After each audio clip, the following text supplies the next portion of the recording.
Hello everyone, इस video में हम इंद्रेश जी महाराज की शादी को लेकर हो रही कंट्रोवर्सी पे बात करने वाले हैं कि क्या उनकी पत्नी शिप्रा जी की ये दूसरी मैरिज है और उन्होंने अपनी शादी में इतना खर्च क्यों किया। तो दोस्तों, आगे बढ़ने से पहले और इस विषय पे बात करने से पहले ये जानना बहुत इंपॉर्टेंट है दोस्तों कि एक सन्यासी में और एक कथावाचक और साधु सन्यासी में बहुत फ़र्क होता है। जो कथावाचक होते हैं ना, वो हमारी ही तरह गृहस्थ जीवन बिता सकते हैं। अब कई लोगों का ये बोलना था कि उन्होंने अपनी इतनी महंगी शादी क्यों की, इतना खर्च क्यों किया। दोस्तों, तो हमें ये बात समझनी होगी कि शादी सिर्फ दो लोगों का मिलन नहीं है, दो परिवारों का मिलन होता है।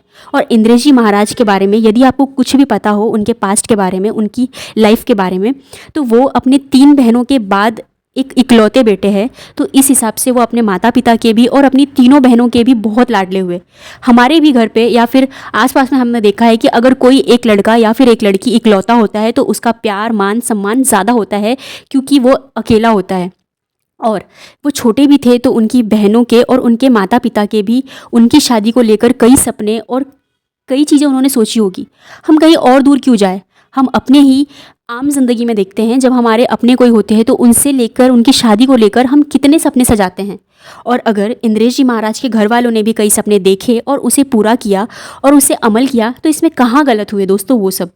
और दूसरी और सबसे इम्पॉर्टेंट बात, इंद्रेश जी महाराज को काफ़ी लोग पहचानते हैं, तो काफ़ी लोगों को उन्होंने अपनी शादी में बुलाया था। उनके रहने का, उनके खाने का और सारी चीज़ों का अरेंजमेंट उसके हिसाब से ही करना इंपॉर्टेंट था। अगर आप भी अपने घर में किसी गेस्ट को बुलाते हैं तो आप उनकी मेहमान नवाजी के लिए अपनी पूरी जी जान लगा देते हैं। आप पूरी कोशिश करते हैं कि उन्हें किसी भी प्रकार की तकलीफ़ ना हो और जितना बेहतर आप उन्हें सर्विसेज दे सके आप दे सके, क्योंकि हम इस बात पर भरोसा करते हैं और बिलीव करते हैं कि अतिथि देवो भव।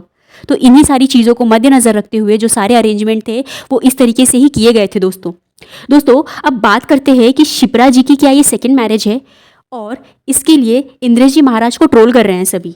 पर अगर आपने शिप्रा जी की पहले की लाइफ देखी है, उनकी पहले की लाइफस्टाइल देखी है, उनका जो ड्रेसिंग सेंस था, उनका जो रहने का तरीका था, उनकी जो पर्सनालिटी थी, वो बिल्कुल भी अलग थी आज की पर्सनालिटी से लेके।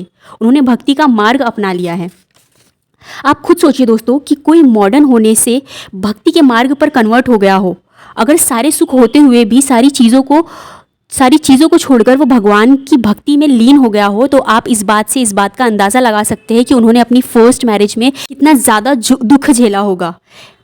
इंसान अपने बहुत ही बुरे वक्त में जब वो पूरी तरीके से टूट जाता है तब भक्ति का मार्ग चुनता है, और मोस्ट ऑफ द केसेस में ऐसा ही होता है। और शिप्रा जी का भी जो फर्स्ट मैरिज और लाइफस्टाइल है और अभी का लाइफस्टाइल है, इसके डिफरेंस को देखते हुए हम इस बात का अंदाज़ा लगा सकते हैं कि क्यों उन्होंने ये लाइफस्टाइल चुना है। और इस बात की पुष्टि भी उनके जो यूट्यूब चैनल है जिसका नाम था पंख गोविंद, जो कि अभी ऑलमोस्ट डिलीट हो चुका है, उस पर सिर्फ 2 शॉर्ट वीडियोस है, उससे भी आप लगा सकते हैं, क्योंकि वो उस चैनल पर भी भक्ति से रिलेटेड वीडियोस ही वो शेयर किया करती थी। एक बार इंद्रेश जी महाराज से जब पॉडकास्ट में ये पूछा गया था कि क्या वो शादी करेंगे, क्या उनका कोई प्लान है, तो उन्होंने ये बताया था कि हाँ, मैं शादी करूँगा और आगे मैं एक नॉर्मल इंसान की तरह ही गृहस्थ जीवन बिताने वाला हूँ। और इसके बाद जब उनसे दूसरा क्वेश्चन पूछा गया था कि क्या गुण वो देखते हैं अपनी एक फ्यूचर वाइफ में, तो इंद्रेश जी महाराज का इस पर सीधा और स्पष्ट उत्तर था कि वे एक ऐसे इंसान से शादी करना चाहेंगे जो कथा वाचन का एक अच्छा श्रोता हो। और शिप्रा जी जब अपनी भक्ति मार्ग पर चलने लगी तो कथा सुनना उन्हें प्रिय लगने लगा, और इसी बीच शिप्रा जी और इंद्रेश जी की मुलाकात हुई दोस्तों, अगर इंद्रेश जी ने शिप्रा जी को एक मुश्किल और कठिन समय को समझा और उनका साथ देने का और उनसे शादी करने का निर्णय लिया, तो इसमें वो कहाँ गलत है और कैसे गलत हो सकते हैं। हमारा धर्म तो हमें यही सिखाता है ना कि विपदा और कष्ट में सहायता करना चाहिए। और अगर उन्होंने उनके पास्ट में कष्ट झेला है, शिप्रा जी ने वो तकलीफ सह चुकी हैं, तो इसका क्या मतलब है कि क्या उन्हें जीने का अधिकार नहीं, उन्हें खुश रहने का अधिकार उनसे छीन लिया गया है? क्या उस इंसान को आगे खुश रहने का और आगे बढ़ने का हक नहीं?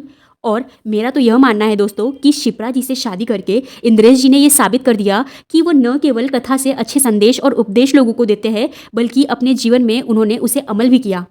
आप इंसान की मानसिकता देखिए दोस्तों कि किसी के जीवन के इतने सुखद और महत्वपूर्ण दिन को किस तरीके से कमियां और त्रुटियां निकाल करके उन्हें दुख और चिंता के समय में परिवर्तित कर दिया गया है। दोस्तों, आप अपने आप को उनके स्थान पर रखकर तो देखिए, आप खुद महसूस कर पाएंगे। जो कथावाचक अपनी कथा से लोगों का मार्गदर्शन करते थे जब वे अंधकार और चिंता और दर्द में होते थे, आज उन्हीं के जीवन के पावन सुख की बेला को घोर चिंता में डालने का काम इन्हीं लोगों ने कर दिया। दोस्तों, अगर हम किसी की खुशी का कारण नहीं बन सकते, तो किसी के दुख देने का और अपशब्द बोलने का और उन्हें अपमानित करने का अधिकार हमें किसने दिया? ये दुनिया फेक चीज़ों पर और दिखावे पे बिलीव करती है दोस्तों।